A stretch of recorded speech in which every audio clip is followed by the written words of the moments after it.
Good morning, quilters. I'm Tiffany. Welcome to my quilting life. Today's some breakfast, and we're having the same leftover steak from last week. You know, my hair. Actually, there would be steak cubes because they're squares. Steak and eggs. Sorry about it. Here's my coughing.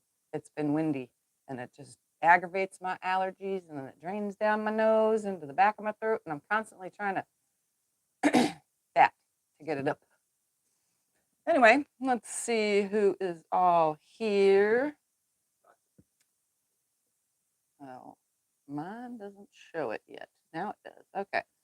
The Siberian Wind, Cheryl, Kim, Dawn, Ellen, Pat, Sue, Jenny, JB, Diane, Jacqueline, Margaret, Gloria, Nancy, Zella, and Sandra. And who else are the rest of you out there that aren't even in the chat watching from a TV? Anyways, so we're still working on the floating stars. The rows are mostly made. I saved 2 to remind you guys, but if you need to know the layout and everything from last week, or you need to watch that part, then go watch, not last week, the last episode, which is number 20. But just in case you wanted to know, it's 168 squares. I used a layer cake cut into 4, but you could use 4 charm packs. I got 168 squares, 40 pieces I pulled out and sewed on the line, cutting away the excess. So I still have a 4.5-inch half square triangle on the side, but we're trying to keep them at 5 inches. That way we didn't have to trim down all of it to 4.5 inches. And it's 12 across by 14 down. And again, 40 squares is enough to do 1, 2, 3, 4, 5 stars in your quilt. And it should be 54.5 by 62.5 or in half, whatever you want to say. I say 0.5 because that's what I wrote. So I'm going to go ahead now, and I'm just going to start piecing the last of these rows, and then we're going to press them, and I'll start putting the rows together. And it's really easy to do this. I literally take the top one off, put my clip on it so that it's right there, and then I just keep them in the orientation of which I took them down from the wall and start sewing them with a 1/4-inch seam. This is probably one of the easiest things you can do with a charm pack with a little bit of flair. Instead of just hooking only squares, you get some half square triangles in here and you get your floating stars. But it's the easier of things to do. So if you are a beginner, this is super perfect for you. And it makes you look like you did a lot of work. Well, technically we are doing a lot of work because piecing 14 rows is a lot of work. It just looks awesome. The stars just floating there.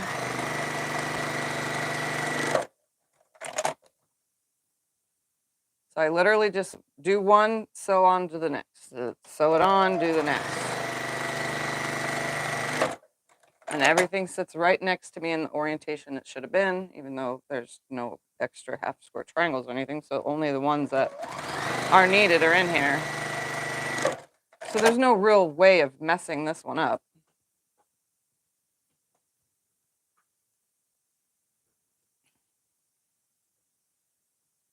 Hopefully everybody got their chance to vote, and everybody had a great weekend. And what else went on this week? So far, a good week.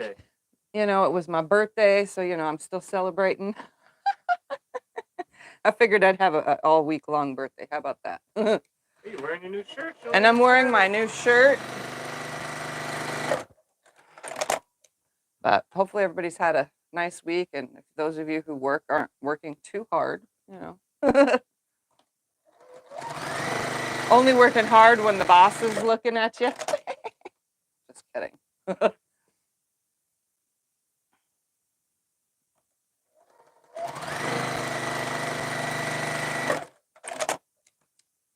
Yeah, I've been having a busy week. We have a friend in, first time in America from Australia. So yesterday, Heather and I hung out, and she taught me how to make a nightgown, but with a regular collar like this kind of collar, and then on the sleeves.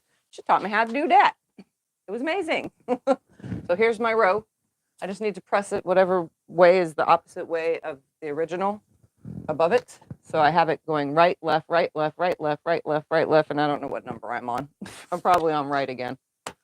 All right, last row. But yeah, I had so much fun trying to learn how to make a nightgown with a regular collar and how to do, she taught me how to do the darts on the side so that when I start making, okay, that was weird. When I start making other clothes, that I can do the darts in the tank tops so that my tank tops don't flatten out in the front. They can actually have room for, you know, those girls to breathe. But yeah, so now I know how to do that. Hopefully I will retain that in my forever memory to do it next time. What was wrong right there? The needle got stuck and bent in there. Oh. But it unbends if you get the needle up. Okay. Yeah, it's weird. It happens every now and then from going fast and weird. Yeah. No, it's from going fast and not waiting to clip my thread. I'm so used to just clipping going, you know, instead of waiting for the needle to fully engage itself. Yeah, so there's one thing about the Juki. If you're sewing like this continuously and you don't wait for the needle to stop engaging on the up and down, then it might get the needle stuck down in the bobbin area when it's trying to cut the thread, if you cut the thread, you know, with the foot pedal thing. Yeah, every now and then I catch it wrong, and because I wasn't waiting. You're supposed to let it stop, then cut the thread. But sometimes I accidentally press it while it's still going up and down, which is not a good thing, but it happens.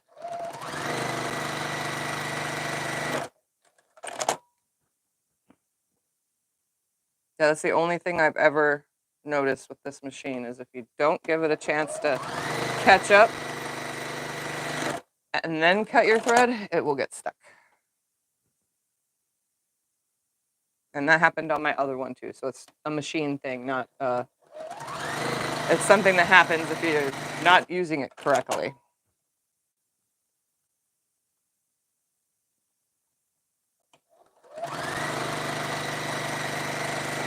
But I'm always in a hurry, you know? So I do everything in a rush.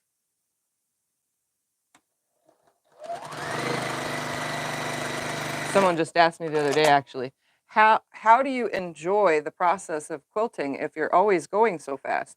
I actually enjoy going fast while I'm enjoying the quilting process. I don't enjoy going slow. But I'm the same with any other project that I do. If I was to make a shelf and be a woodworker, I would want to do it quickly. Because I'm just, you know, I like to go fast. All right, now to press these. Say hello, everybody. Say hi. And meow. Meow. He hasn't been on the past 2 Sundays. He hasn't been coming to join everybody. He's a lazy guy, and he feels like he weighs another pound more than he did. Huh? No, you want to be up here? There you go.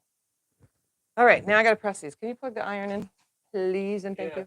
For your other Juki, the F600, is there a way of turning off the thread cutter option? There might be in the settings. You have to open your book and look. You know, that's one thing I've never done with my HZL F600 is I've never read the book.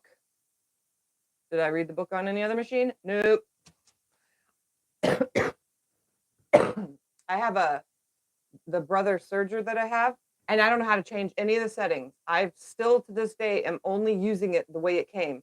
I have had to learn how to thread it though, because it did come unthreaded a couple times. And that wasn't as hard as I thought. No, I'm gonna come over there real quick. I just gotta remember which way I'm going. No, they're not in my way. All right, this one was going to the left, so that means this row goes to the right, and then the next one to the left. And then we will start putting the rows together. So just give me 2 seconds to press this all to the right real quick. I just roll the iron along, while I'm lifting it, which you can't see because the camera is not facing me, but it's only gonna take 2 seconds to do this, so there's no point in turning the camera.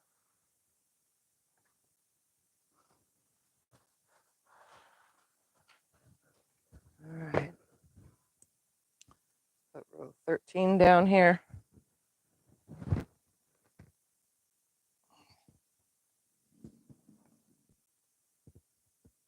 And then put row 14 on the wall. So this one will go left. Yeah. It's trial and error. You're still learning how to use it, whether you read the manual or not, honestly. The only thing I needed the manual for when I got my Juki in the first place was to find out where the oil went. And that was it. I've never touched it since. Because obviously a straight stitch machine is self-explanatory, This doesn't have anything extra on it, so it's self-explanatory where the tension dials are and where the stitch length is, and a needle up and down, a scissor cut, and a reverse. Oh, and the feed dogs up and down. I know all that stuff, so there's no sense in reading the manual. I just needed to know which one of these were the ports when I first got it. This was a long time ago because this is my second one, It's my spare. All right, let's put this here. Okay, I think I'm gonna put these together in sets of 2. And then put the 2s into 4s, and so on and so forth. So technically, I didn't really have to put these bottom ones on the wall already, but I'm gonna go ahead and put them right sides together and sew them, nesting each and every seam along the way. Which should be easy because, again, they're all 5-inch squares. So they should line right up if you had an accurate 1/4-inch seam.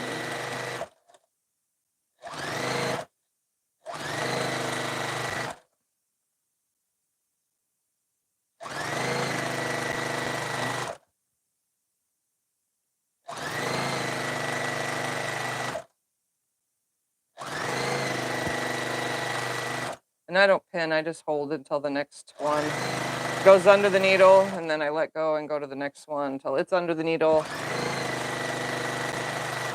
So my finger is the pin along the way. And then each row, I'm gonna take over to when I get the 2s together, I will take it over to the iron and press them up or down. It depends on the angle of your iron. But I'm gonna just press all the rows up. So I will open it up like this and press it up like that. And it's a good thing I'm doing it in sets of 2 because there's stuff on the ironing board, and this would, just rolling it back, and then I'll put it over there and make another set of 2. Actually, I can just leave this right here. Yeah, you can iron. I know you're gonna want to switch them though. This one's already in and hot. All right, I'm gonna leave. I have never made a t-shirt top yet. Only nightgowns, pants, and Scott took sleeves off of it. Hold on a second, guys.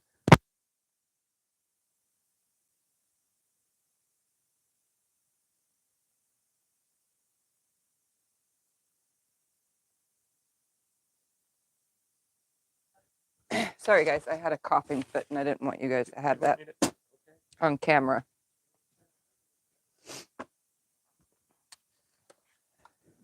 Yeah, my microphone's a little close to my throat. That coughing fit, though, made my tears come out. Okay, I'm going to leave all these on the ironing board. Just stack them on top of the previous. All right. Next two. So I'm just working from the bottom up. Don't have anything to iron just yet. You will when I give this to you.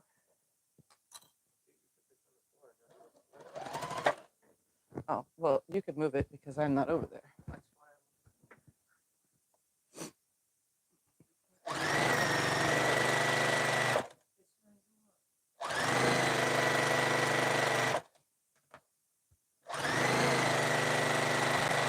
All right. Here, pass them to me. I'll just put them over here. Sorry, I had jobs sitting on the ironing board that I finished yesterday. Even with company, I still managed to quilt 2 quilts yesterday on the long iron. I still have to do my work. Can't stop that.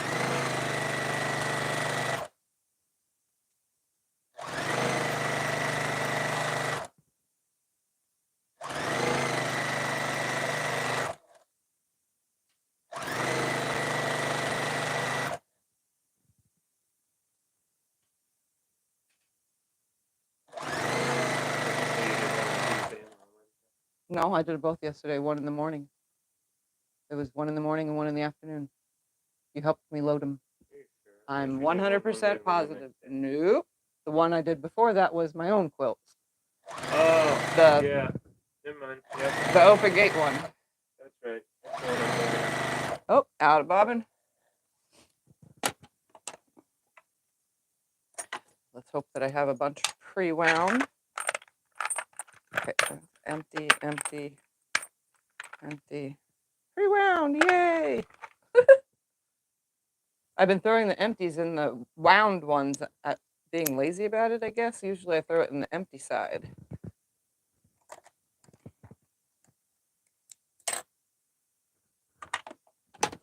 You can wind one now if need be. No, I don't need to wind any right now.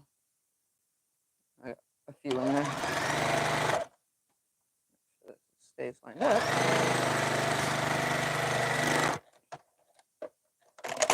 All right, press this back this way, please, like that. To which side? That, This side? yes.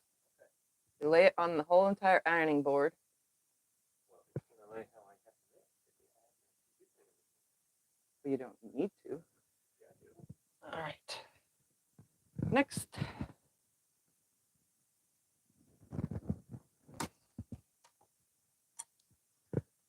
Nest up those seams.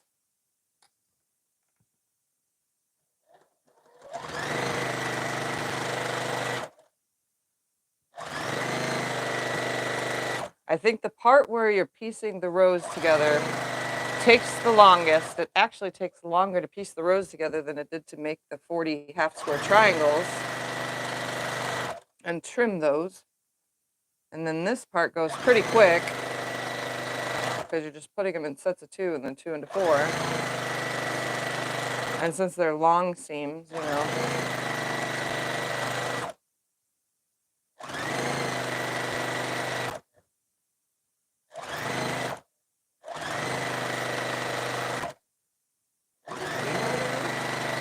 Huh? You have to steam on it? Yes, but the lower the water, the less it steams. It doesn't seem to. It doesn't seem to yet. Might steam. And I still, if you didn't notice, I still have a pin, a clip, on the upper row so that I still know that those two go together, even after they're stacked out of the way.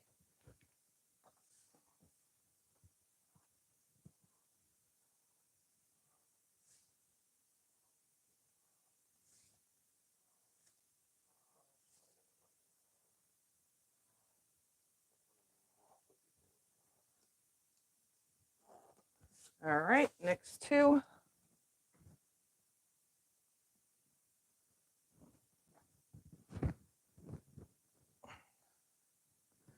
I just lay them on my lap.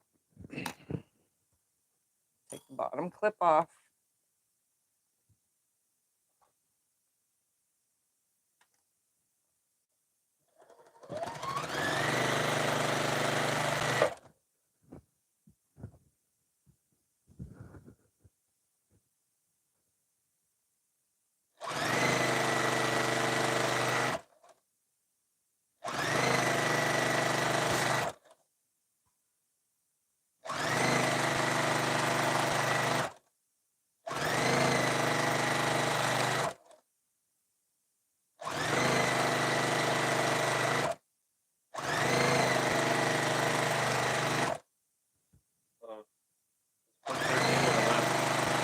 Huh? It's clip 13 and 11. Uh-huh, and then this is next. Okay, where's 12? The clips are right here.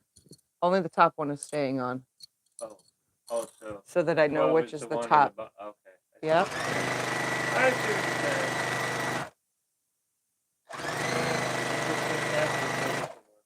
Can't sew it with clip on it, you know. Back, or which way is this one going? The way I pushed it. This way, Yeah.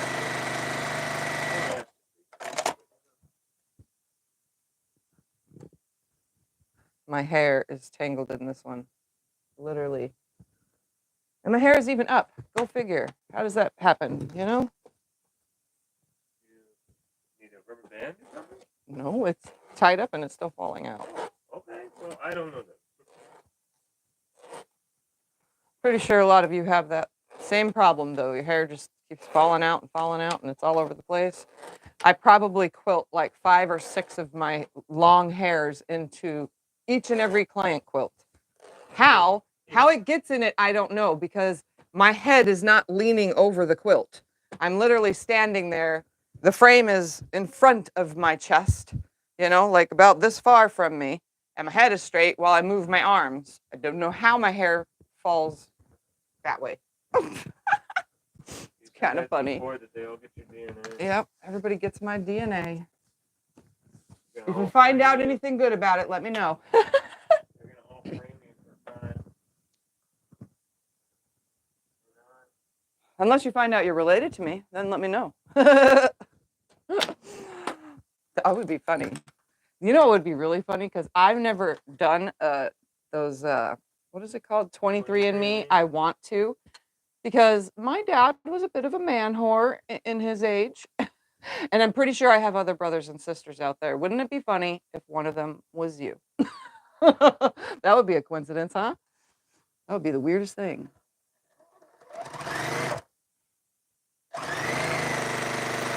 I always thought about that when I found out he was my dad, and yeah, I was like, do I have any more brothers and sisters?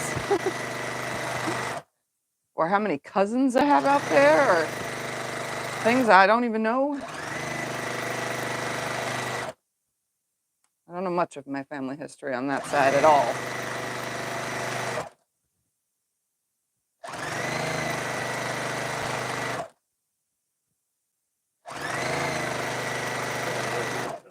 Huh?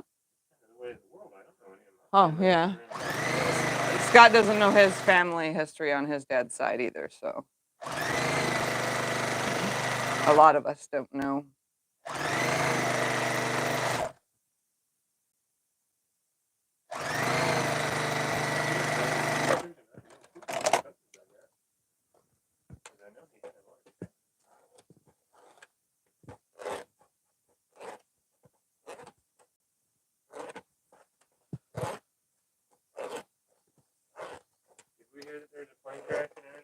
I did not hear of a plane crash in Arizona. You know what's all over the news?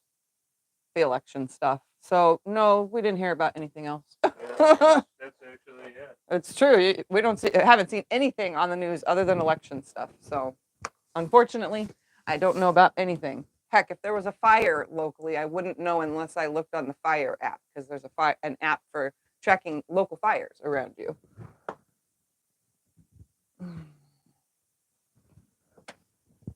Oh, and the only other thing I know about lately is the weather, because I have the weather app or weather channel. Yeah, tell them it's been cold here. And it's cold here. Like right now it's. Let me look, just because I want to make sure 100. I think it was 51 a little bit ago. Yeah, we went from super hot to cold. Yep, it's still 51. So it's 51 degrees. That's 19 degrees less than my comfort zone. And 70 is pushing it sometimes.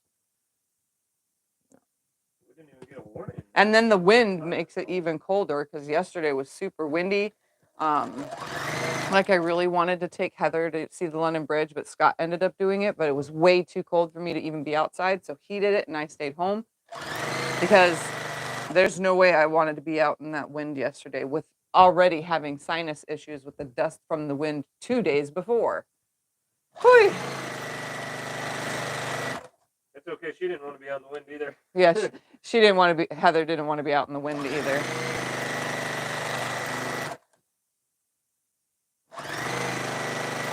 But yeah, it's chilly here. And it'll get lower because that's what happens. Next week's lows are in the 40s. And then it'll probably go to the 30s. We don't really get too much lower than the high 30s, though. And even then, I freeze. And some of you are like, oh, that's every day for us. Not for me.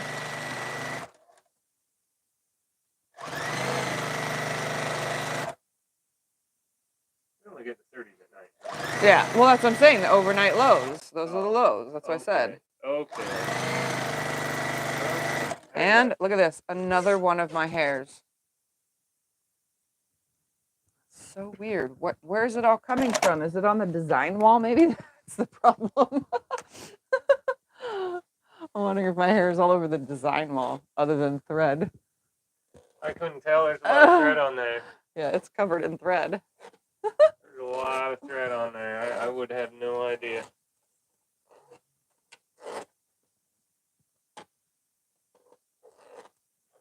Oh yeah, it's cracked again. More. I see. It's cracked now, right here under the chair. You just want me to buy you the new plastic one? Yep. All right. Hey, I got a question for you guys. So you guys, I know that somebody sent me a long time ago the floor thing, and that's kind of hard that the chair can roll around on. Does anybody have a soft one? So it's still a floor carpet cover thing, but it's softer? Because we can't find those anywhere. And if so, if you have one of those, does your chair move around easily on it? And maybe that's why they're not findable, because it doesn't move easily. Let me know in the comments if you guys have one, because this one, I've had this for a little over a year, and the whole entire thing is cracked all the way down. And I keep putting tape on it, but then a new crack happens, and I tape it. And if I don't tape it, it pinches my foot inside of it, and it'll make me bleed. So I definitely need a new one, but we wanted to find a soft one, and we can't find them except for those kind that, the runners that go along carpet from the front door to keep from dirt coming in. But I could have swore they made giant desk ones. So if any of you have one out there, let me know, because I'm kind of curious if we do find one on like Amazon or eBay or something, if the soft one can roll the chair around just as easy, because that wouldn't crack like this one did.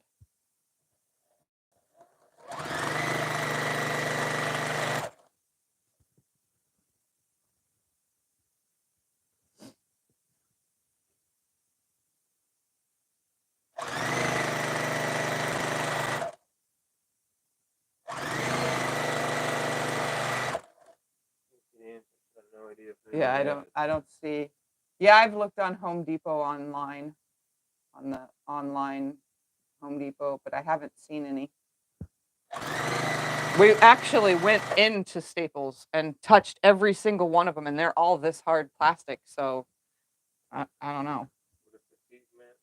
The anti-fatigue mats? No, I have out in the living room. Chairs don't roll on them, which kind of sucks because those are like perfect. But my carpet in here is softer than the anti-fatigue mat.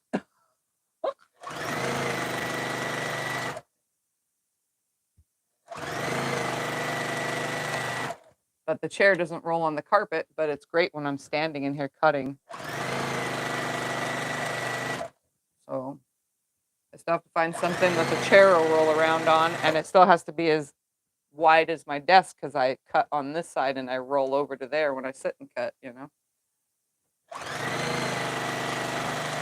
But I figured a soft one wouldn't break as quick.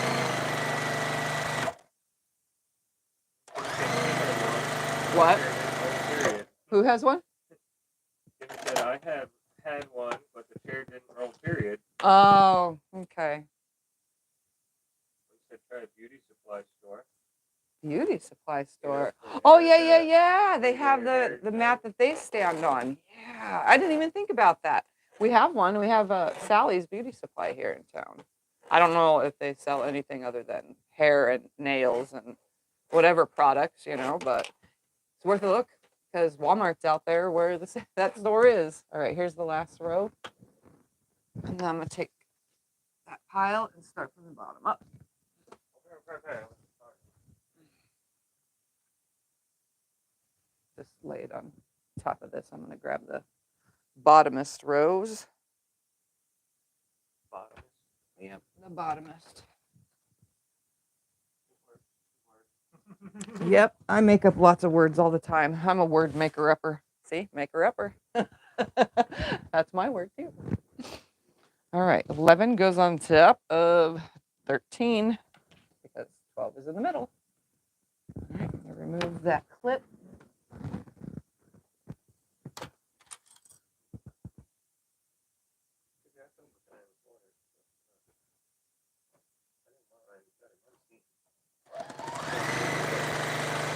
Press the steam button and activate it while it's down.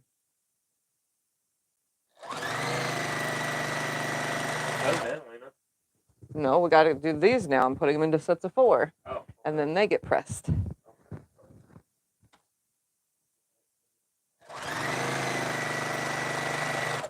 going on the top of all these? Yes. You have 3 there. This is Uno.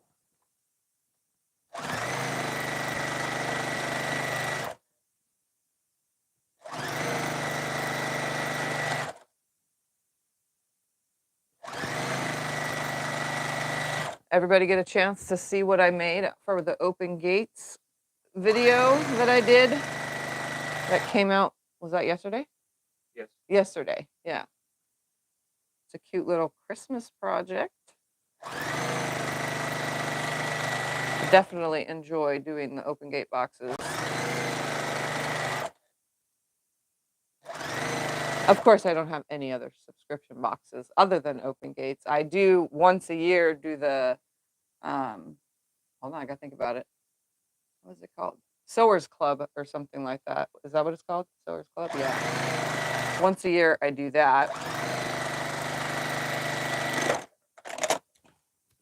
All right. These go back.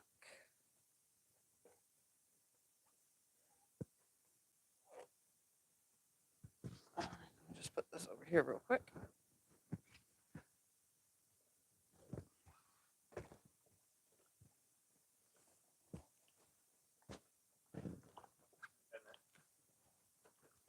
I got it. Super fast, huh? Yep, I want everything super fast.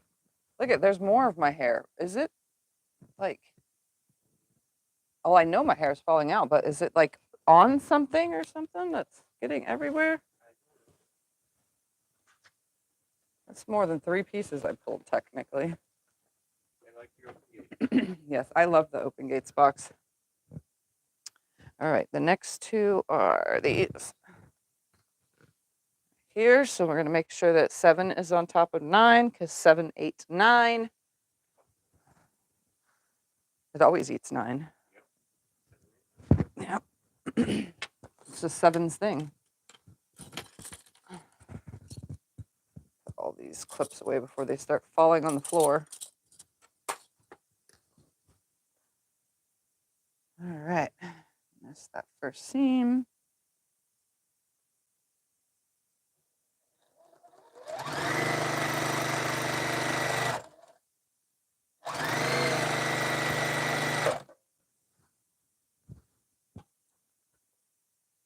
Nobody else had those 4 things? One Yeah. person said use a piece of plywood, but I said that Yeah, we don't want to ruin the carpet with plywood. I mean, if we treated it first, we could. But then that would be super hard on my feet. What did you ever decide to do with the big suede coat? The big suede coat, I don't know what we're talking the one that was sent to me, that was confiscated by my best friend who thought it looked very gangster. about. Oh, yeah. Remember that? Yeah. Yes. It was in here and he's like, "What's this?" And I was like, "I'm going to chop it up to make bags." He's all, "No, no, no." And he puts it on and it fits him The one perfect. Justin- Yeah. Okay. Justin took it. Cyrus's daddy took it. Yep. As far as I know, he wears it. So it's getting use. Yep, Instead he's of a me trucker, chopping gets it up. worn all over the U.S. Yeah, it gets worn all over the U.S. because he's a trucker. So instead of me chopping it completely up, he's using it. And I'm pretty sure when he's done, he'll bring it back and say, "Okay, it's time to chop it up now." Where did you get the clips with numbers or letters on them? They were sent to me. These. Yeah, but where can you buy them? Oh, you can buy them anywhere. You can buy these little clip the binding clips on Amazon, eBay. You can get them on Fat Quarter Shop. You can get it. I'm pretty sure SewingMachinesPlus sells them. I'm pretty sure Connecting Threads sells them. I think everywhere sells binding clips. You just have to look for the ones that say numbers and letters. The ones that are numbers and letters.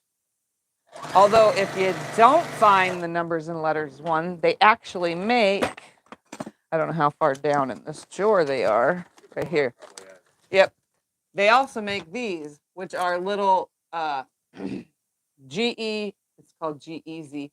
They're little organizing stickers. So you put them on your binding clips that are plain. So if you have plain ones like I have in here that don't have alphabets on them, you can actually put the stickers on it. So if you don't find the ones that are built onto it, you can get the stickers and put them on your current ones.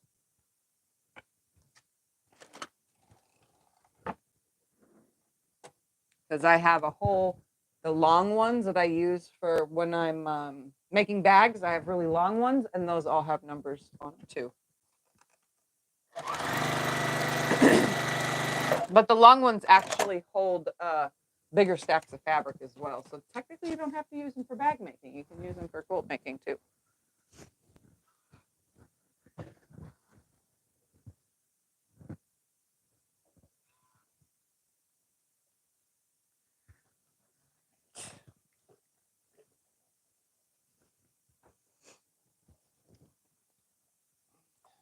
Two more to put together, and then put the whole entire thing together.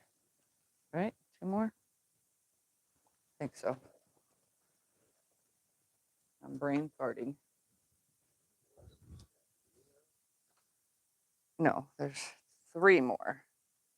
So the bottom two, and then this one goes on the top. I don't remember.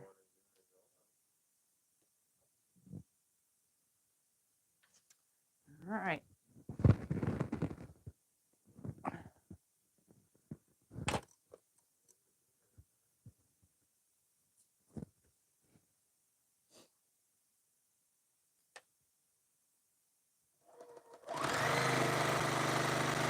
I just thought about another idea though.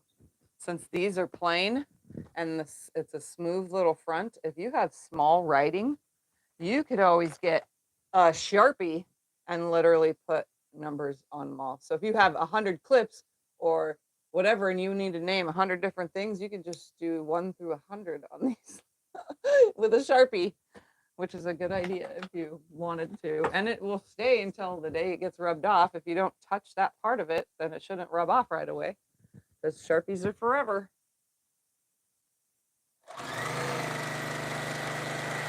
So you can do that. It's the cheapest route.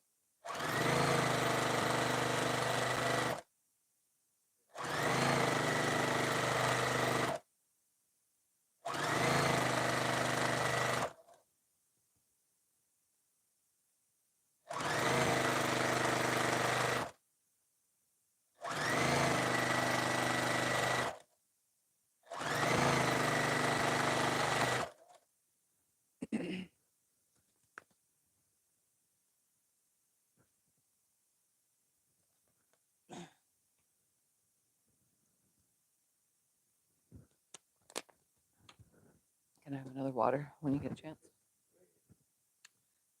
Thank you. Trying to find what?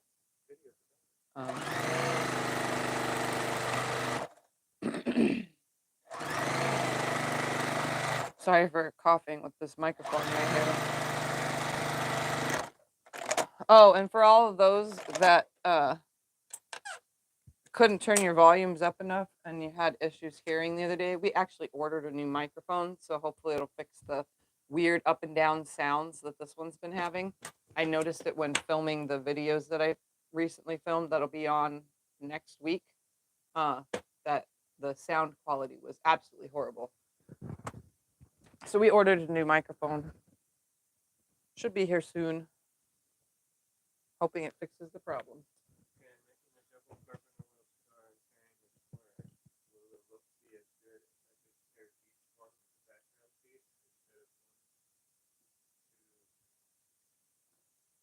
Instead of pairing them in the numbers. So the question was about hook. Yeah. So the question is about the Carpenter wheel star. Instead of hooking them, the color matching its color, just hooking the background to match its background and have the rest of it be scrappy. Yes, you can make that whole entire thing scrappy and it will look just as good as if it wasn't scrappy. All right, now I'm going to take, this one was row 3 on the top, and this is 2 and 1. So I'm going to put 2 and 1 on top of 3, and then the whole top section will be done.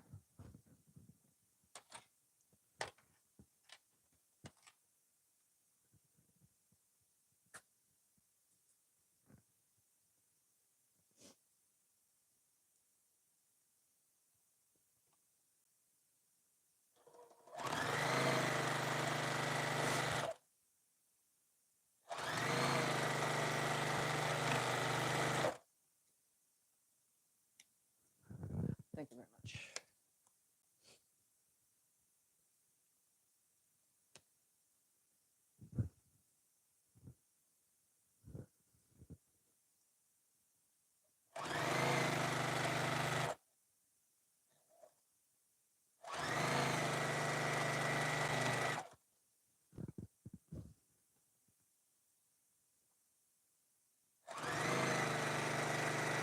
Any other questions about anything?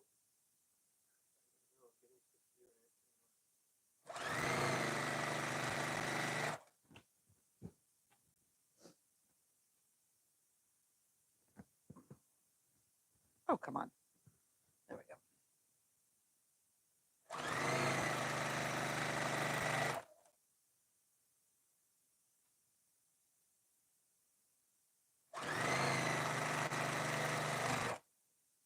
Mhm.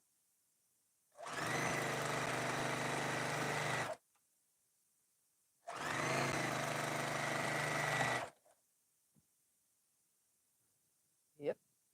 More Tiffy hair. It's falling from the ceiling.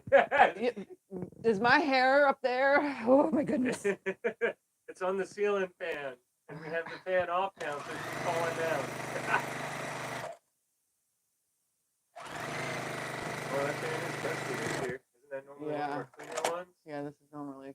Now we're looking up at the fan and realizing that this year it got really dusty.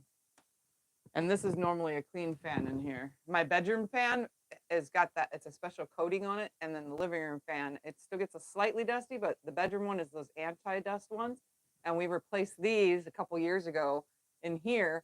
And it was really light on dust for the first like 2 years, 3 years. And all of a sudden this year. Our one in the living room is supposed to be anti-dust. Yeah, the one in the living room we bought, we spent a lot on that one because it's a bigger fan because we have vaulted ceilings, you know? And yeah, that thing was supposed to be dust free, but that first year it still had dust on it. It wasn't a lot like this. If I rub my finger on this, this is going to be a long string of dust.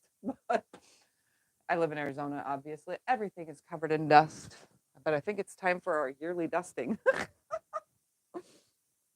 We do it each time the season changes. We dust the whole entire house.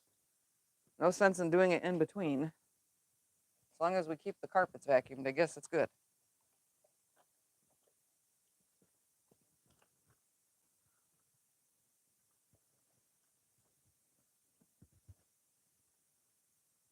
All right. So 1 through whatever this is, 6, I think, is done. I'm going to move those out of the way. Lay that flat. No. All right, 7 goes on top of this one. Sorry, the pieces are on the ironing board, so I figure I could just lay them out right here on top of each other. So now I'm hooking 4 into 8, and then we'll put that top piece on, and then the whole top will be done. Yay!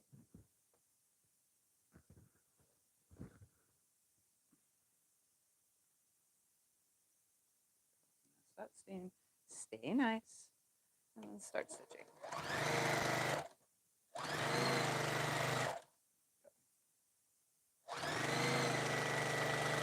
This is a very nice quilt. I like it. Be good lap size quilt.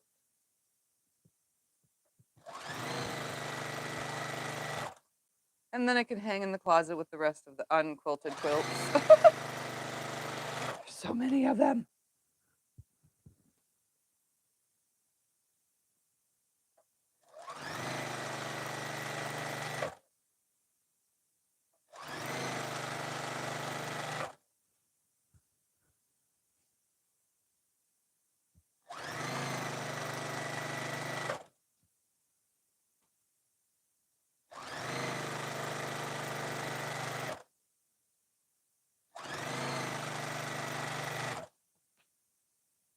Can't wait to see it, at least the top done. You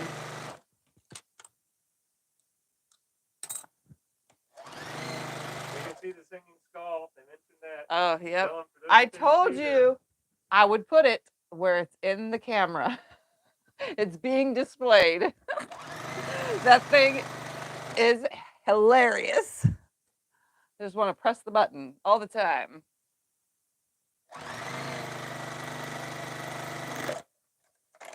I think that's the funniest thing I have ever gotten as a gift. For sure.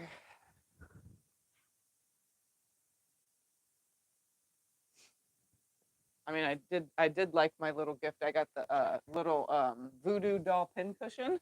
That guy's funny too, but he doesn't talk. He just sits on the shelf, all pinned up. All I don't know if they've ever even seen my voodoo pincushion. I don't think so. You opened that one up. No, I did it on camera. I made a You little put tiny on video of camera it. one? Oh, he's dusty too. Everything's dusty. Everything's dusty, but here's my other funniest gift. It's a voodoo doll pincushion. So he's always all pinned up. And the cool part is he's a rubber, so if I pull the pin out, it doesn't leave a hole, which is kind of cool, actually. I think it's the funniest thing. I get some really neat gifts. All right, now to put that top piece on this piece. I'll come right here, and bring this down here. Line the most of it up for now. I'm just gonna use this clip that's right here as my holder. And then I'll put this down right here.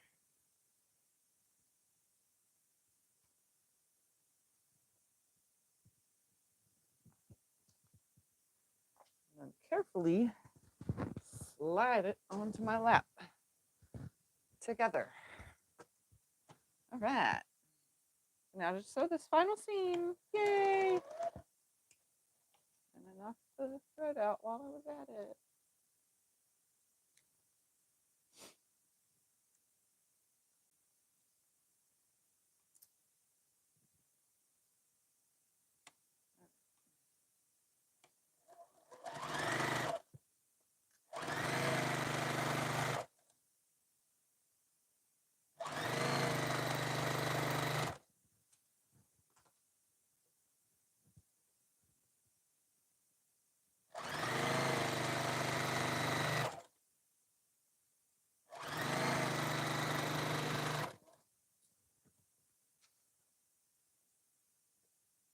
Take this pin off now too. And that will be all the pins.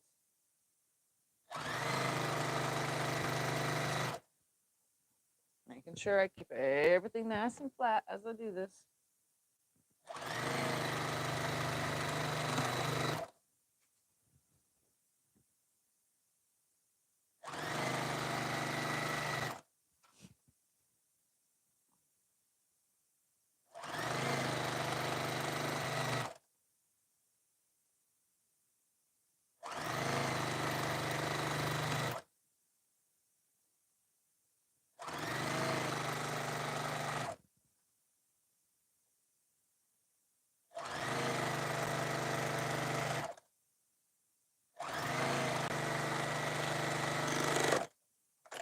Okay, final press. And then I can hang it back up so you can see.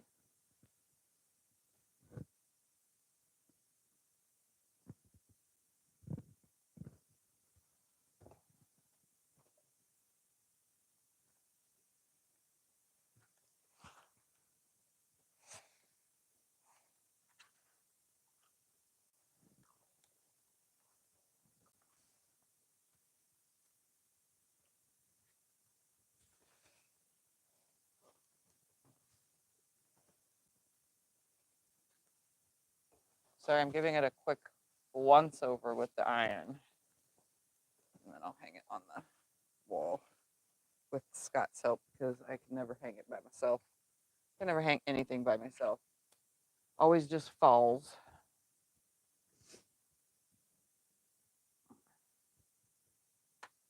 Can I get you? Oh, I'm trying to touch personal thing. Sorry.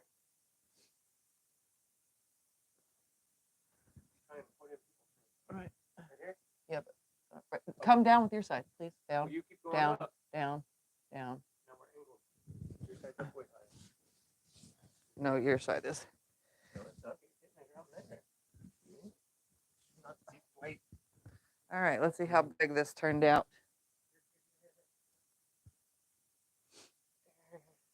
I said it was supposed to be 54.5 by 62.5. Let's see.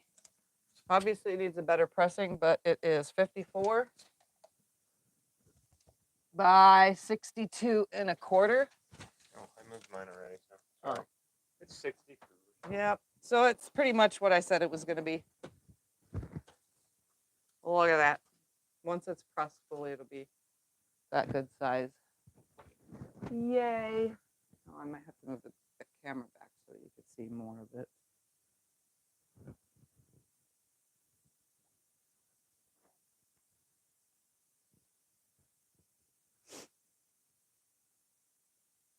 Right.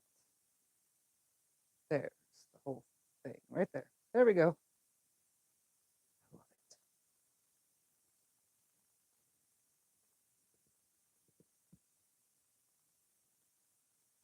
I love it. Color just looks amazing. And I didn't use a solid black. So, and it still pops, all those floating stars.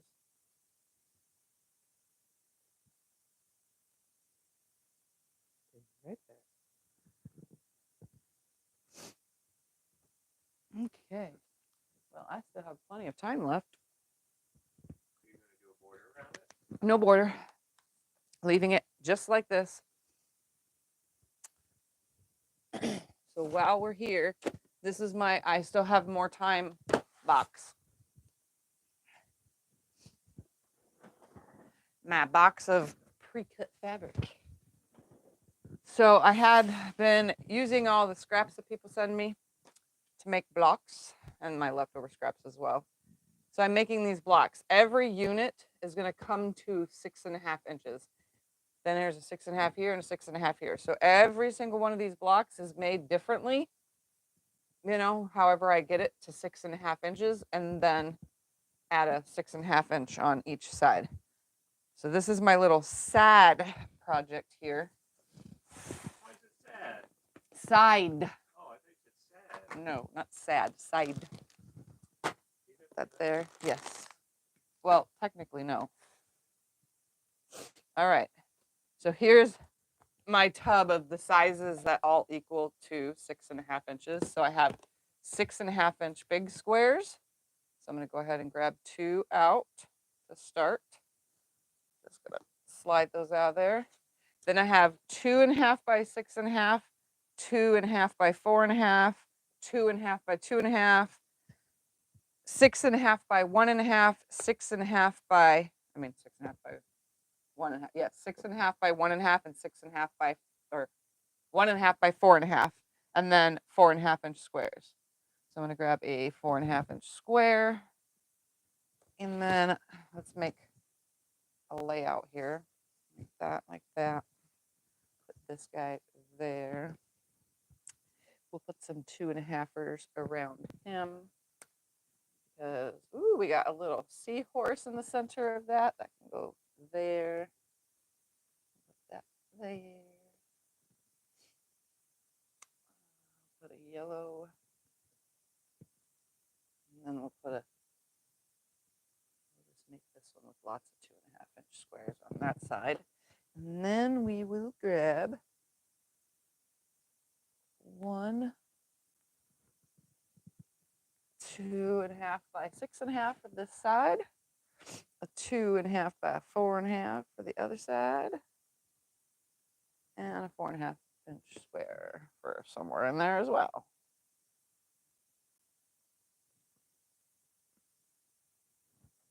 All right.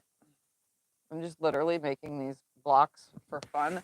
I figured, why not make a bunch of them, have a whole entire stack. I can make quilt backs or quilt tops or whatever with just my scraps, and it uses up all these scraps because I have so many. All right, I'm gonna hook all of my little pieces together and make a block.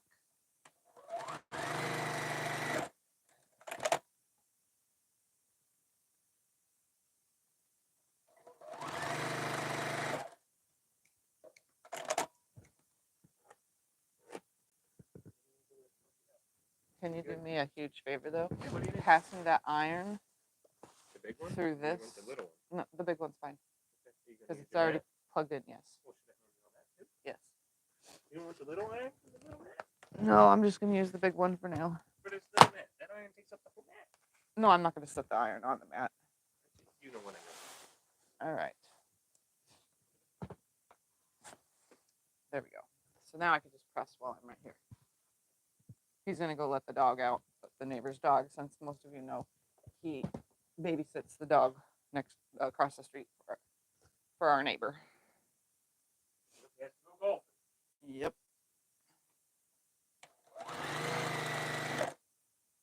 Let's throw this on here. These are so easy to make. Anything that equals 6.5 inches, you know, and they go pretty quick. If you get like a little mini assembly line with yourself.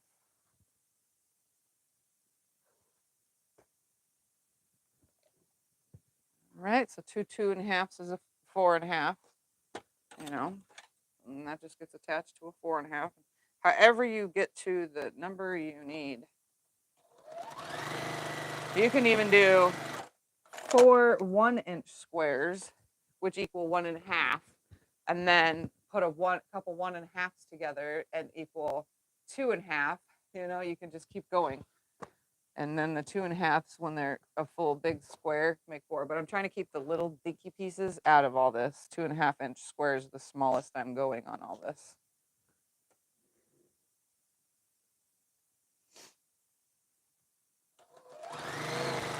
Just in case I use it to make quilt backs, you know, because I definitely don't want little itty bitty dinky ones on the back of a quilt.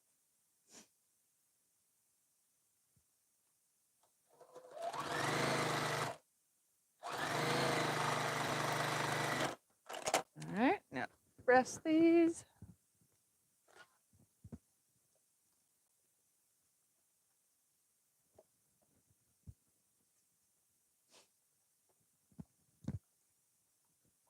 And they don't have to face any specific way. I could have the 4.5 in the middle, or I could turn it to this side and it be that way, or this direction. It really doesn't matter. I'm going to do it this way because of the darks.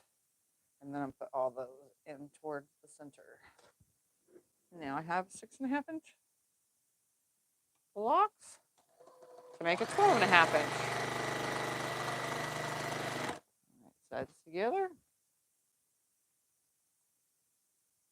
And this is how I'm going to attempt to use all my scraps because I have so many of them. And then I always press towards the big 6.5-inch square.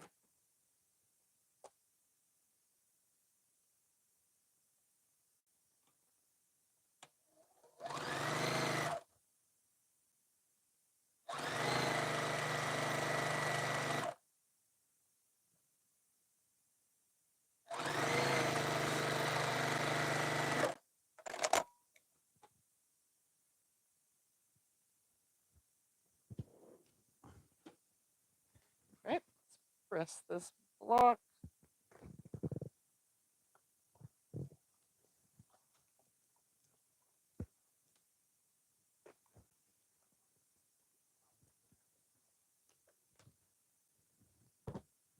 And ta-da! Actually, my seahorse, I have a seahorse right here. He goes like that. I gotta make sure this seam goes back the way I pushed it. It decided they wanted to move. I like when all my seams are like nice and flat. All right, next. So I just grabbed 2. They don't have to be anything specific. There are solids mixed in here because it really doesn't matter. So I just mixed solids because it was a scrap. Why not? That one.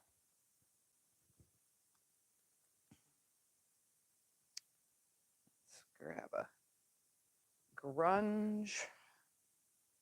Let's grab 2.5, 2.5s. Here. Scott's back if you guys have any questions. And then I need another one of these because I'm going to do that this direction. So I'm going to do that way, this,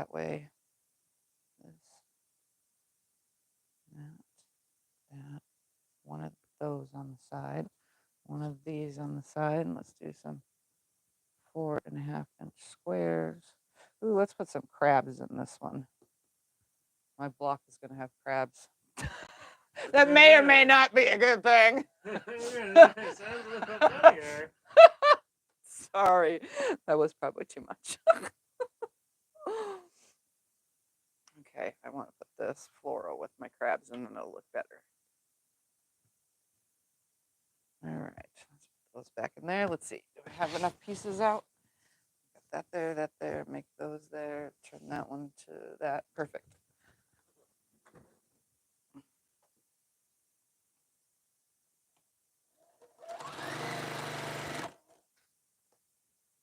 Is this block variation of the block you did for the Star Wars quilt? Yep, this is pretty much the same thing as what I did for the Star Wars quilt, except this has, I didn't do 2.5 inches, I don't think, on the Star Wars quilt. I just did the 6.5 by 2.5 and the 4.5 by 2.5 and the 4.5 by 4.5 and then the 6.5. That's what I did for the Star Wars. This whole project, I'm mixing the 2.5-inch squares and the 1.5 by 6.5 and 1.5 by 4.5. So I'm trying to blend it all up. So it's pretty much the same thing.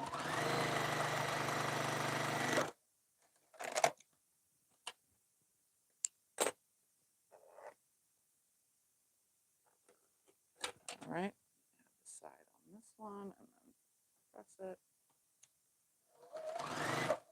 Yep, it's just a variation of that. So if you're curious, the Star Wars video would help with that. But this one I'm adding more, that's all. And you know, I could be sewing other projects that I have, like my snails at sea, you know. I could be sewing that, but sometimes I just want to use up these scraps because there's so many of them. Okay, let's put that. Let's put it that way, and we'll put the crabs there. Perfect. Right side. Oops, my seam got a little messy. I don't like messy seams. All right. This. Right sides together. Right sides together. You can do this as a regular quilt too. You don't even have to do scraps. I just like scrappy quilts. So any way to use these scraps up is fun.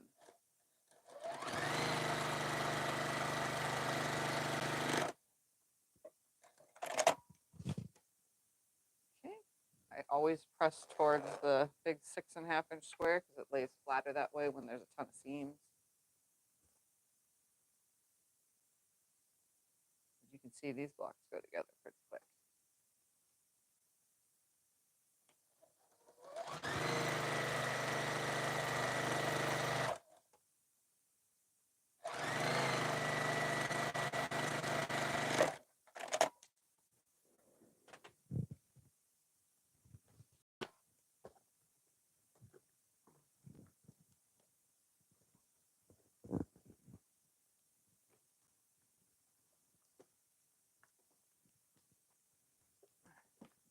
Ta-da!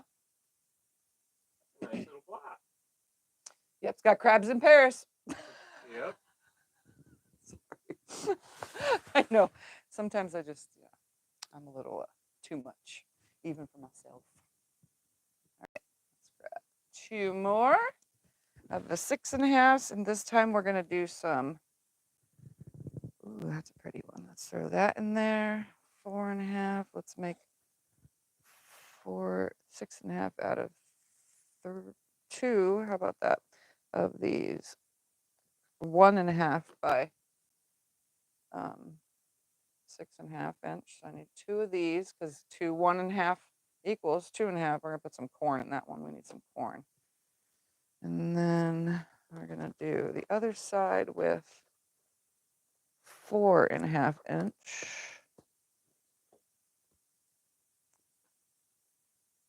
Let's grab this guy for the one. And this pretty purple for the other.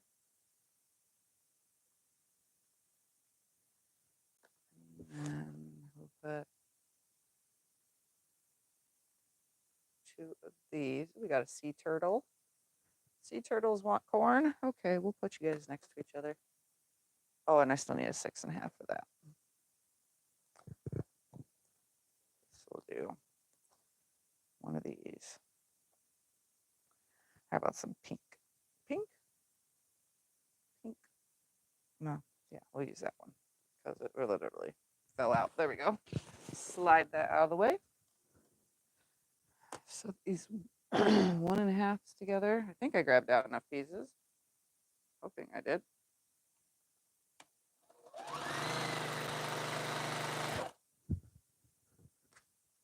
Giving them more ideas of what to do with scrap. Oh yeah, this is very simple to do with scraps. And like I said, I have been stacking you don't even know my piles in the other room in my scrap cuts. Whatever I can get from the fabric. I've shown you guys this before. But it starts at 1 inch, then I have 1.5, then I have 2 inch, then I have 2.5, then I have 3, 3.5, 4, 4.5, 5. Then I have 6 inch squares, 6.5 inch squares. I don't really cut 8.5 anymore. I'm going to try to get those used up. And then I have 10 inch squares. And then if I could get a fat quarter out of a piece of scrap, I would get a fat quarter out of it. But yeah, I literally I've been cutting all those sizes with what I can get. And for this project, again, I'm using the 6.5 inch squares, 2.5 by 6.5, 2.5 by 4.5, 2.5 by 2.5, 1.5 by 6.5, and 1.5 by 4.5, and then 4.5 inch squares is the scrap sizes I'm using for this specific project. Well, projects plural, because I'm just literally going to keep making blocks until I can't make any more. So that way, anytime I need the back of a quilt or something, I just throw them together, and or if I need a quilt top, I just throw them together, grab a bunch of them, and do 5 across by 6 down, or 6 across by 6 down, or if I want it big, I can do 10 across by 10 down because they're 12.5 inch squares. All right, we're gonna put this with the corn on here first.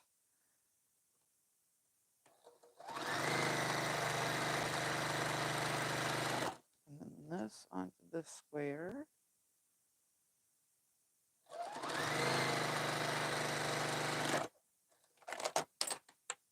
And then that one's gonna go on that. And this is 6.5 right here already. They're all talking about buying jeans from Goodwill to make backpacks and quilts and stuff. Why don't you tell them about the hats you used to make? The hats I used to make. You used to make jean hats? Oh yeah, I used to make jean hats when Scott first met me. But you can do that with jeans too. You know, get a hat pattern and make jean hats. That's a fun thing to do with jeans, other than just bags. You could also make baby bibs out of jeans, because the even though they're a little bit messier, because when they spill something on it, it kind of just like falls. But it still works. And then trying to think what else. You can turn jeans, you can take jeans apart, and if you know how to sew clothing, you can actually make a jean top out of a pair of jean pants, you know? There's so many things you can do with jeans. Those are just a few.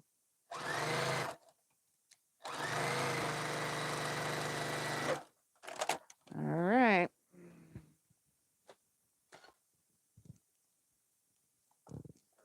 Dan's coming to visit you today. Yep, and then today, after nap time, because naps are a must in my world, I have more fans coming in from out of town, and we're gonna go out to dinner and stuff. Like, I literally get to see lots and lots of people. This month is like, you know, for my birthday, I get tons and tons of visitors. Yeah. It's great. One from all the way from Australia. Yeah, yeah. Heather came from Australia. The others, we're not sure where they're actually from. They're just coming in from Flagstaff, but I don't think they live in So they're Flagstaff. coming from New Mexico. and They're going coming to from New Flagstaff, Mexico yeah. to Flagstaff Yeah. and then I'm not sure where here. their original I'm not sure their original home is. What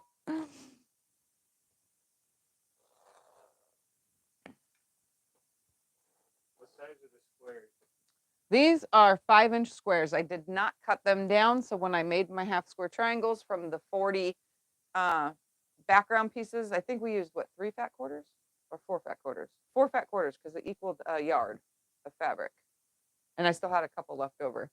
To make the half square triangles, I sewed from corner to corner, not on both sides of a corner to corner line, on just directly on corner to corner, keeping them at 5 inches. So that way I had leftover half square triangles for a second project, which I could have started that, but instead I'm working on this, you know. Keep saying I'm gonna use my scraps right away, but I never do. Do we know where they were made? If you watch video 20, it shows the layer cake, but it was something that was bought at Tuesday Morning, when Tuesday Morning used to sell layer cakes and charm packs and stuff like that. So I had bought a bunch, and I think it's Forget Me Not is the name of the layer cake that it was. And then the fat quarters, I didn't have a selvage on them, so I didn't know what to tell you guys. Oh no, it was Deb Strain for Moda. I have a little bit right here. It says it right there. Deb Strain for Moda. So I don't know the name because that part of the selvage is not on here.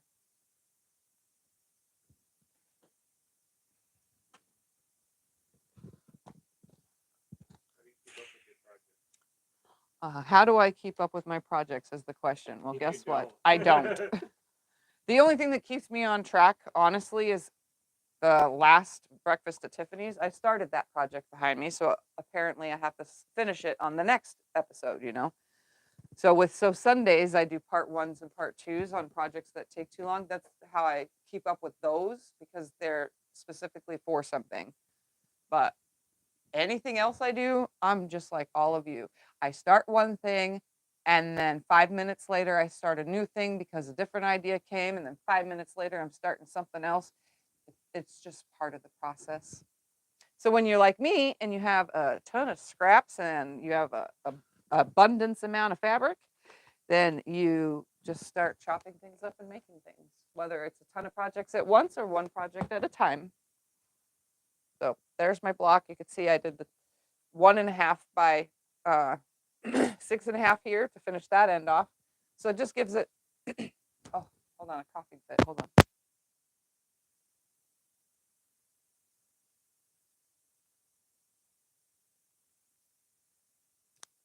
Little bit of flair, you know, adding those smaller pieces. And like I said, I could have done 1.5-inch squares and 1-inch squares and all the rest, but obviously I chose not to.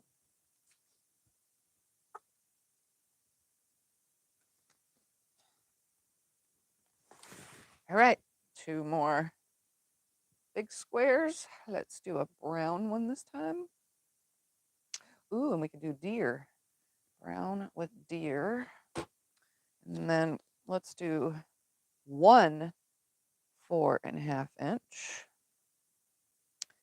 The other side we're going to do, to make a 4.5-inch, we're going to do 2 2.5 by 4.5. Or what online? I have no idea what's on mine.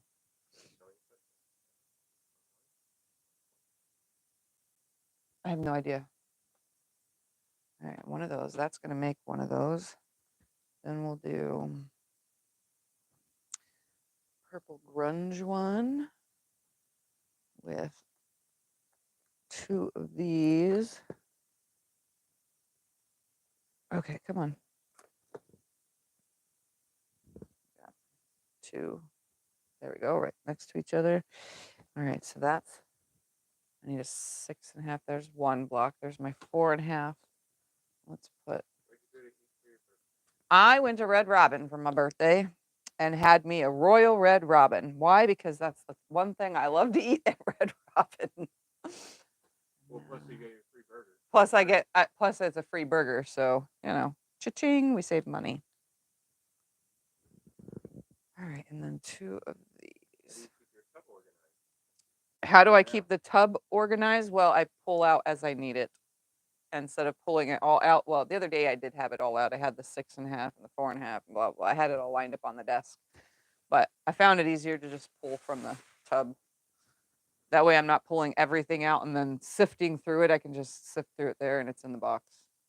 All right, let's piece all these pieces together that are going to get together. Is that the right side or is that the right side? Okay, that's the right side. Wow, both sides are like exactly the same. All right, 2 2.5s together.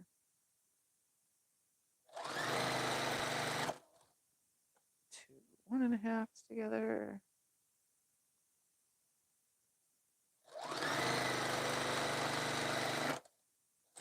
Okay.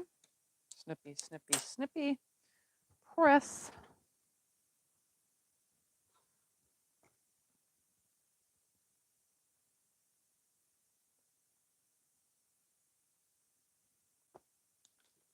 Okay, well, I hate to do this, but that's a garbage fabric. Definitely do not want that in here.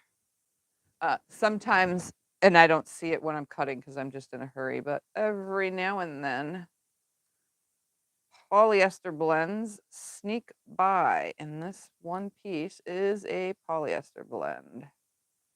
Hopefully I didn't have many more pieces of it, but that's garbage. I just realized it when I went to press it, it shriveled up because that's what happens when you press the polyester. So let me grab a different one now. What did I have that to? I had 2 2.5s together. That's right. I have 4.5s. No wonder I couldn't tell which side was the right side and which one was not. Because it was a poly blend.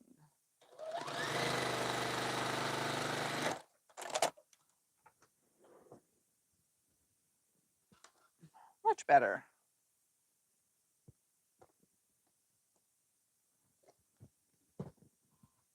So I did that to go with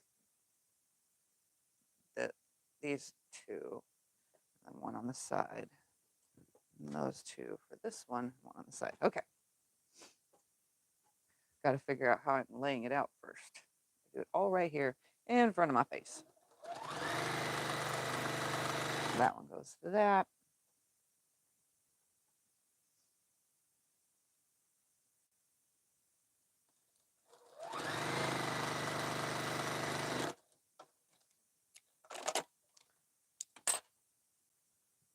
Press.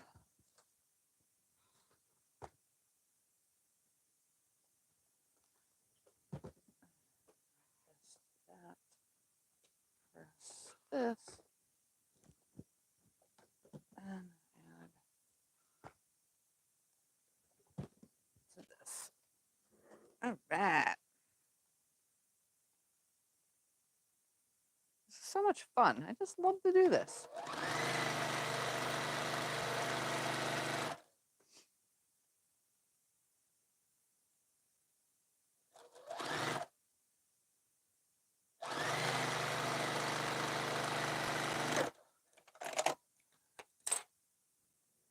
That seam ripper away so that way I don't have to use it again. If it's out of sight, then I don't need it.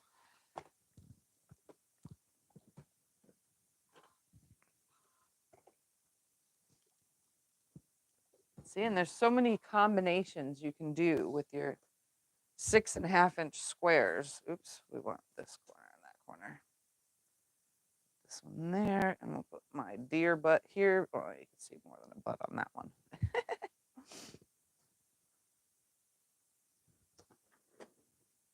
This would be good for like the 6.5-inch square part itself. Would be good for large print fabrics, you know, just like I did with the Star Wars quilt.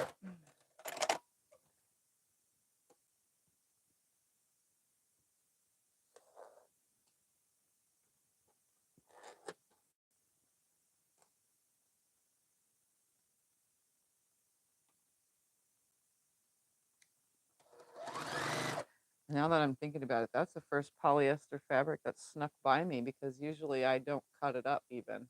So I must have not pre-pressed the fabric because sometimes I pre-press the scraps. It must have been flat already scraps and I just started cutting it because I cut at night.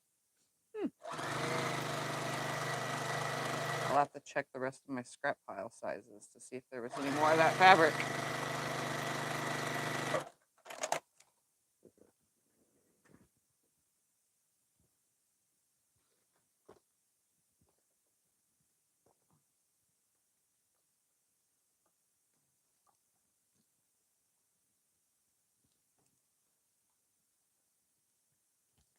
All right, another block done. This one has deer.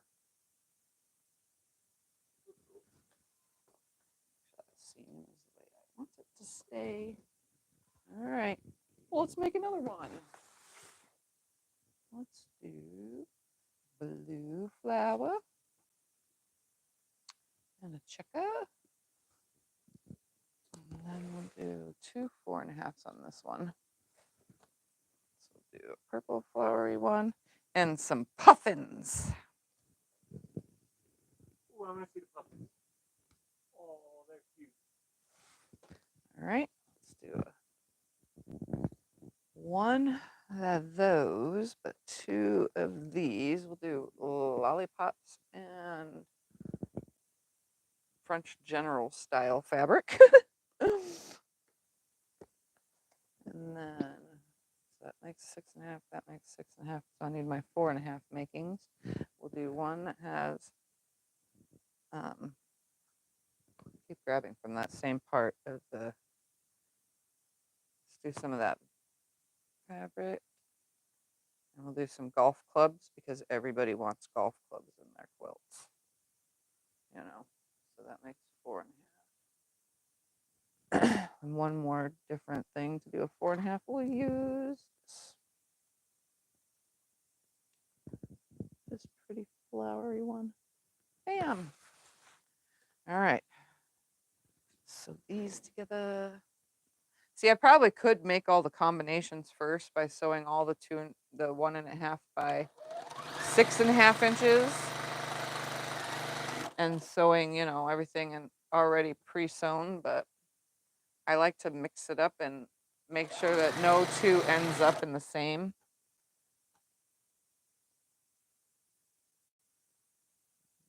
So that. Put one there, that one there. Okay. Thinking out loud. Hey, the puffins can go golfing. That's what it is. You know, because they can in my quilt. So we'll put those like this, those onto this.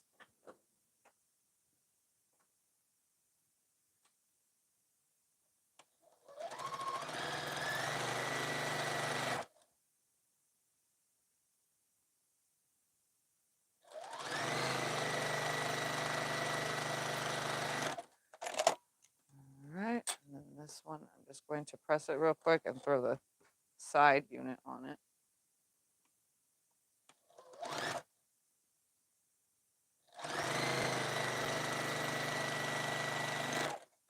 Press it all at once.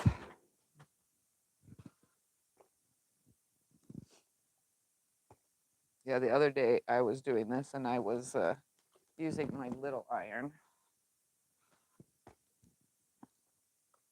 But the big one works just fine. It's a big block. All right, here we go. Let's lay this out. There. Put, like, no, that's too close in color. Let's put it that way, like that. There we go. It doesn't really matter. It's scraps. It's going to end up upside down in whatever it goes in anyway. So it doesn't matter which way the pieces face as long as they're there. As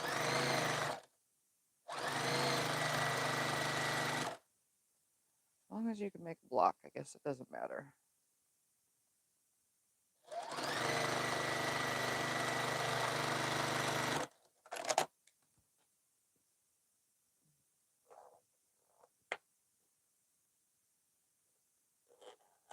All right, right sides together.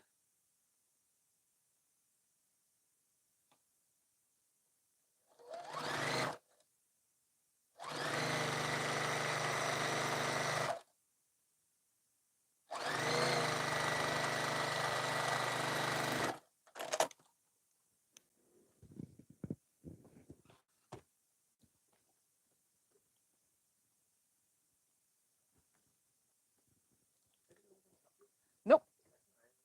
I know, but I got it.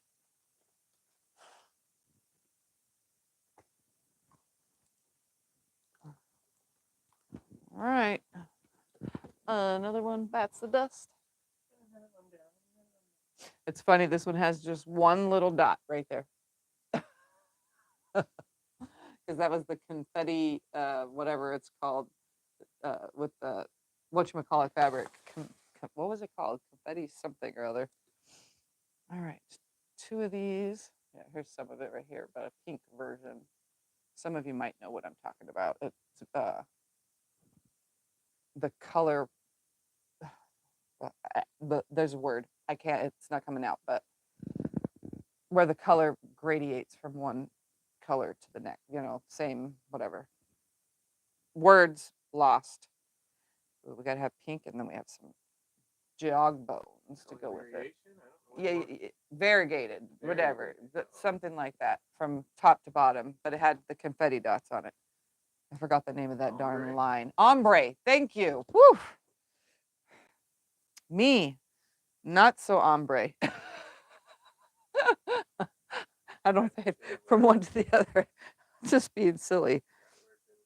Okay, let's do that and that to make a 4.5. Let's make it 3 though, because we'll do it into a 6.5. And then let's do the other side with them too, but only 2 there. All right, so let's put those away. So this is going on here and this is going on there. This one needs a 4.5-inch square. That color, and that one needs 4.5 right here. And then this one, go, and then a 4.5-inch square. We will do a sea turtle that is literally fussy cut sea turtle. You know, sometimes I have time to do that when I'm cutting my scraps as fussy cut pieces too. All right, one of those, and then I need a 6.5 by whatever. We'll put some big crabs on this one instead of the smaller crab print. That should be enough for that. Those. Yep. Okay. So these 2 together. These 2.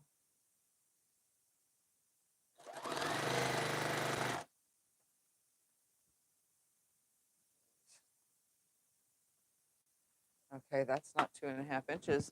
It must have been nighttime when I was cutting all these scraps up. Okay, it's 2.5 inches that way. Oh, you know what? It's this one.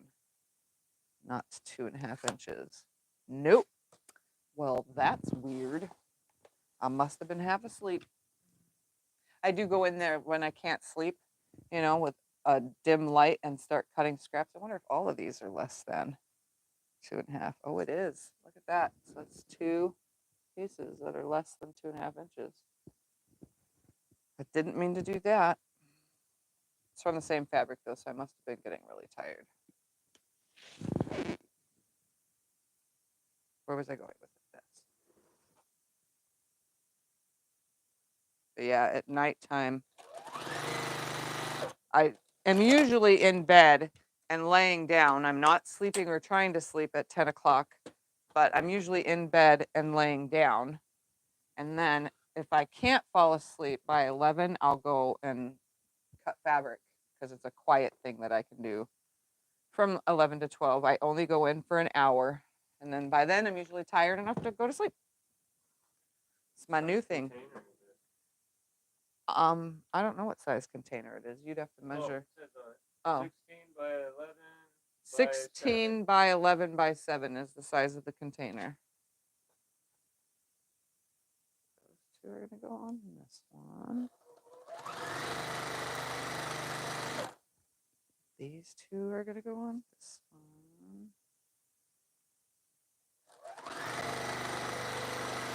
Yeah, when the 99-cent store closed, these tubs, they had a whole bunch of them. When Scott and I said, well, we'll come back next week when the sale is down more. Well, we went back again, and by the time we got there, they were completely out. They all sold.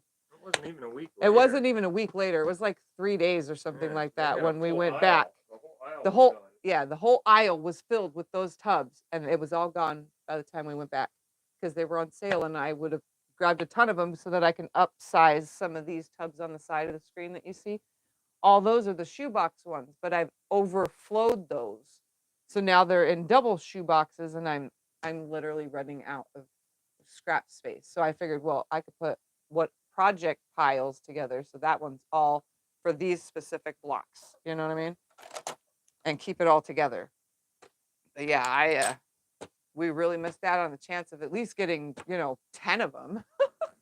That would have worked for my thing, but yeah. Whew. So I'm out of storage space again, because I've used up every tub that I did have already.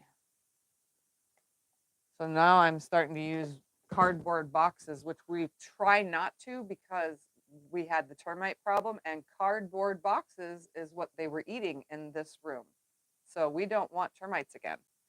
So we're gonna, stay away from the cardboard boxes. Okay, that one's gonna go on there. This one's gonna go on. Okay. I gotta try to keep with the plastic storage tubs.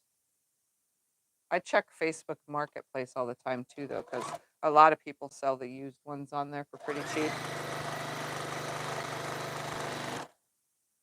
But I would like matching more so that they're easy to stack instead of a bunch of different random ones.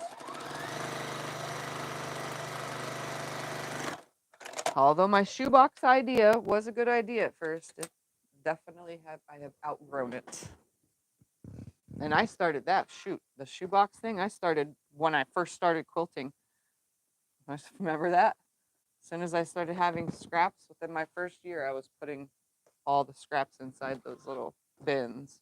And I kept sending Scott to the Dollar Tree to get more of them, but now I don't need any more of those. All right, that's gonna go there, that's gonna go here. Perfect. Need that because we're not cutting anything. Just have two random oddball sizes.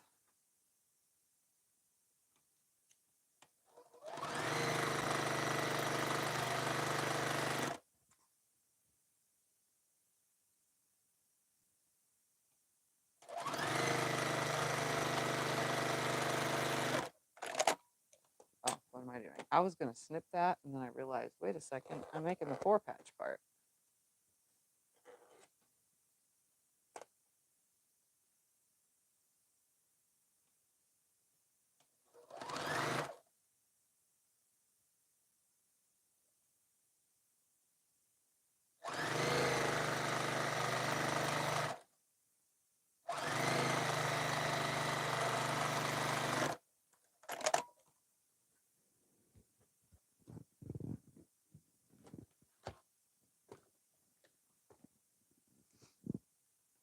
So next week, I might as well talk about these things now before I forget. Next week, there'll be some new videos that are not live streams, just uploaded videos.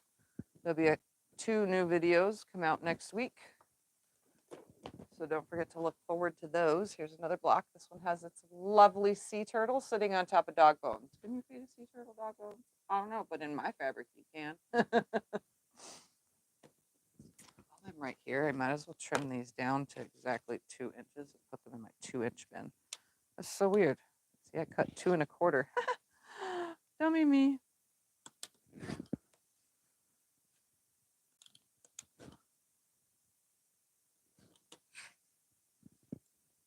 Sometimes I'm just not so whatever. These can go in my 2-inch bin while I'm right here.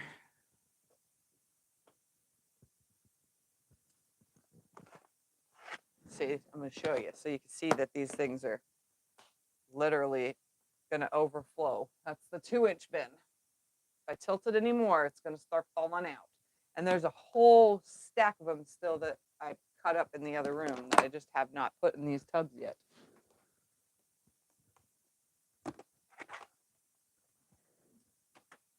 All right, let's make another block.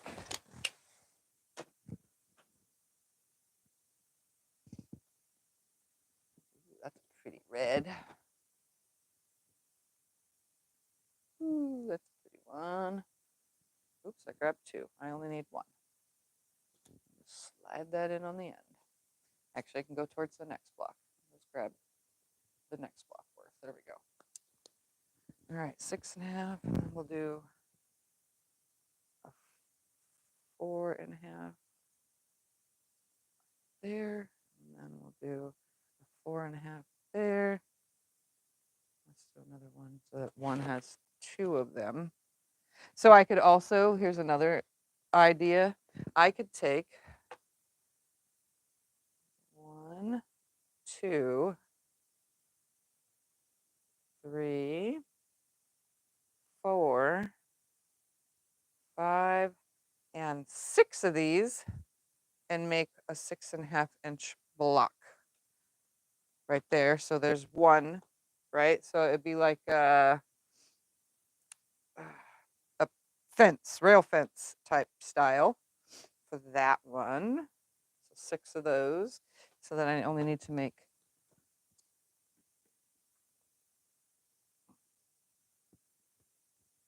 I don't want that to fall. Do you have a video on how to cut yardage and then subcut it? Yes, I have videos on how to cut fabric. 1 for this pile, 1 for that pile, 2 for that pile. Okay, let's put this back in here. Now I need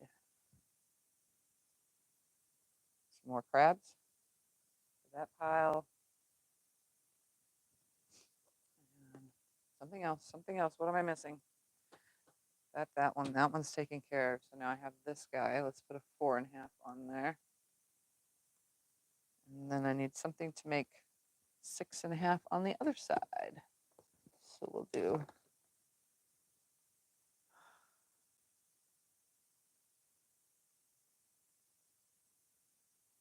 2 of these.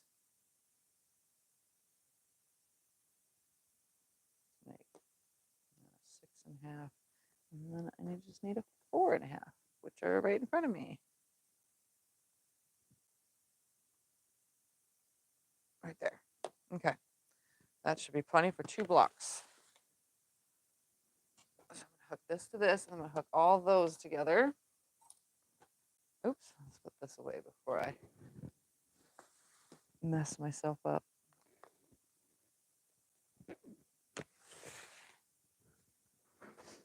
All right. Any questions while I do these 2 blocks?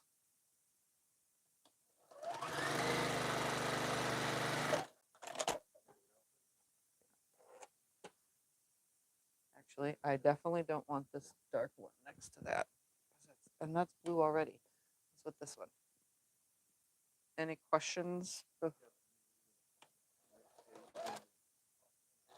Soon, yeah. I'm just going to do these 2 blocks. All right, there's one. one 6.5-inch square.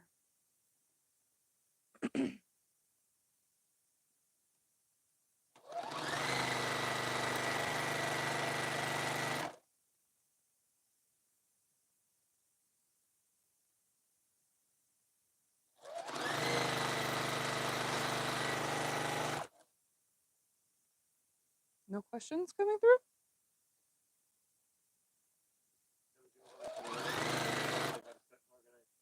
Oh, Jim posted a video, a link to a video on how to cut and organize scraps. All right, sew the 3 of these together. I'm gonna try to press them all the same exact way.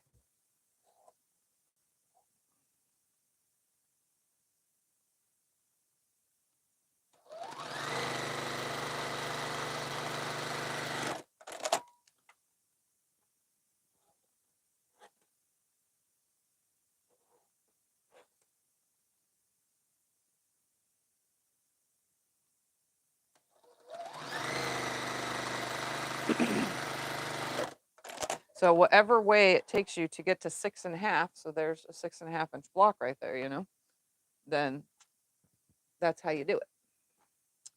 All right, let's put these guys together. This dark one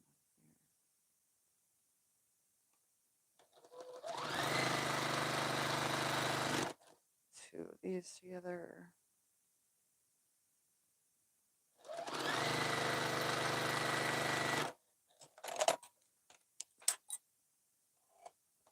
This goes on here.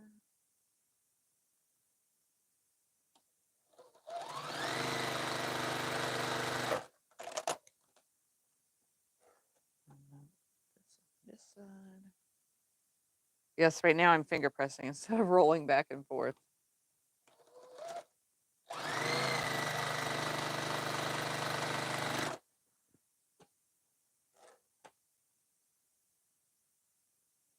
Once you get used to making just 1 and 2 and 3 and 4 of these blocks, becomes easier and easier, and they go quicker and quicker.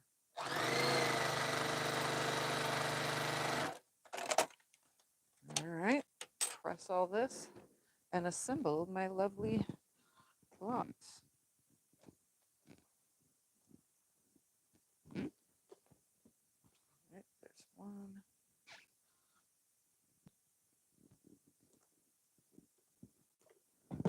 I just so happen to have 2 kitty cat fabrics next to each other, so that worked out.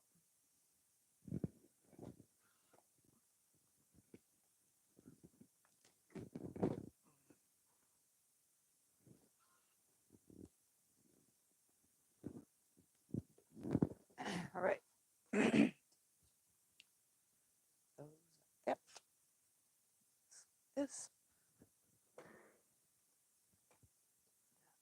There. And this on here.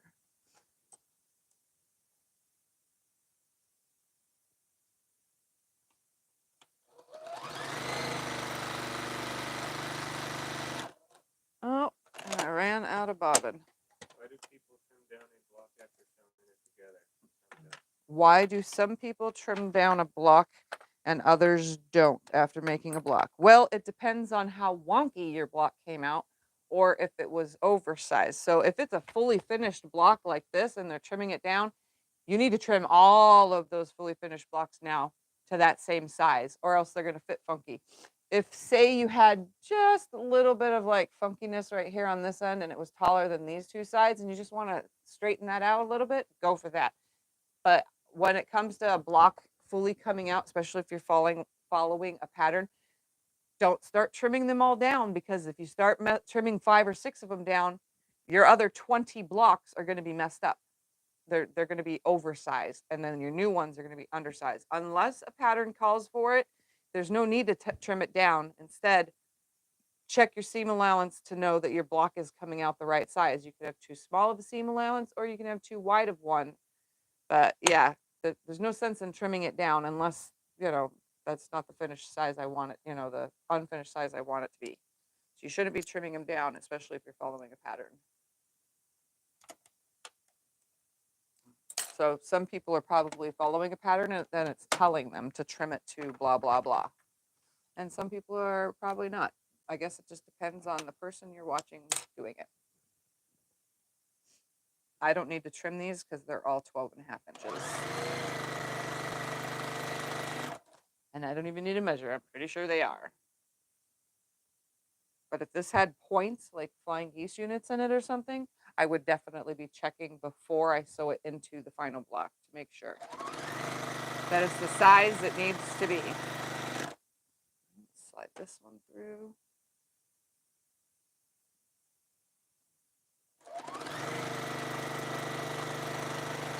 Yeah, once you start trimming your block, your unfinished size block, once you start trimming it, you can't add back to it, you know? When I was a beginner and didn't know any better, I was trimming everything, but I didn't know, and I ruined a lot of stuff. You know, some of the quilts I was following from Missouri Star Quilt Company's videos when I first learned of that.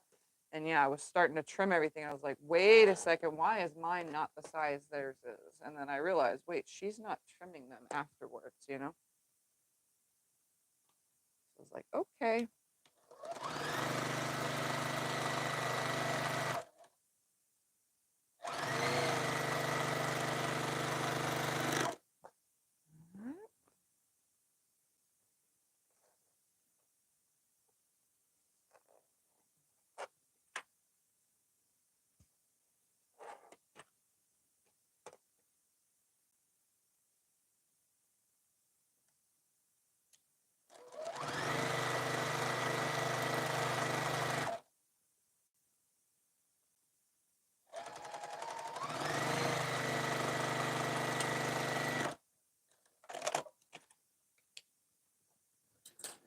All right, let's press these. I'm going to count how many blocks I've made in total so far. I love, love, love a scrappy quilt. I don't know what it is.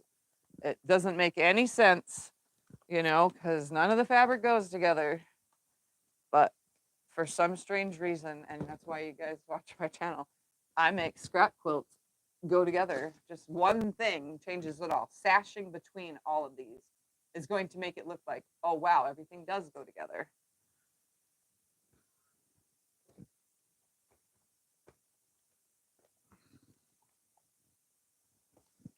Just definitely, there's something about scrap quilts, all the different fabrics that could be used.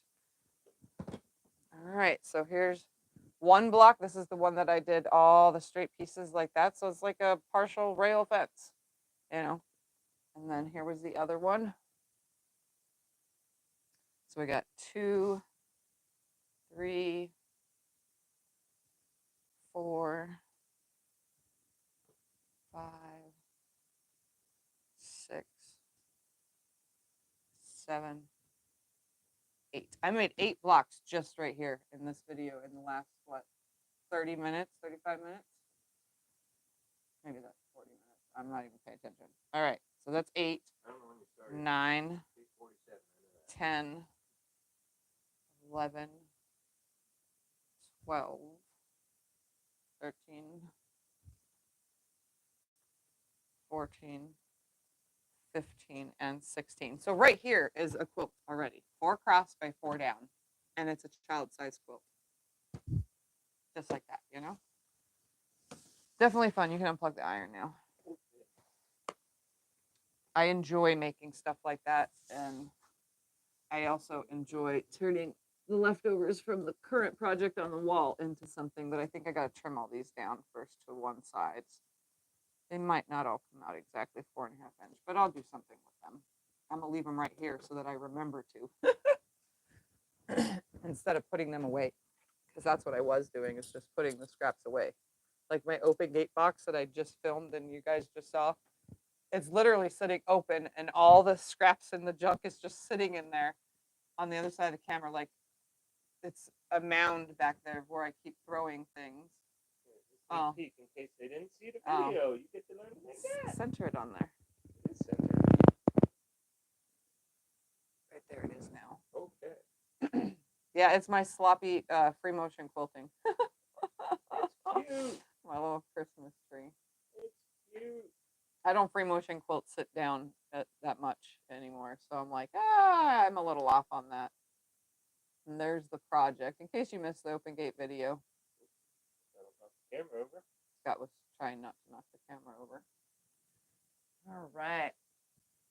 So again, look forward to some videos this coming week. So I'll be on Sunday like always at 5 p.m. Arizona time, but I'm not sure it'll be Monday or Tuesday. One of the videos will come out and the other one will come out like Thursday or Friday or something. So you guys have stuff, throughout the week to watch.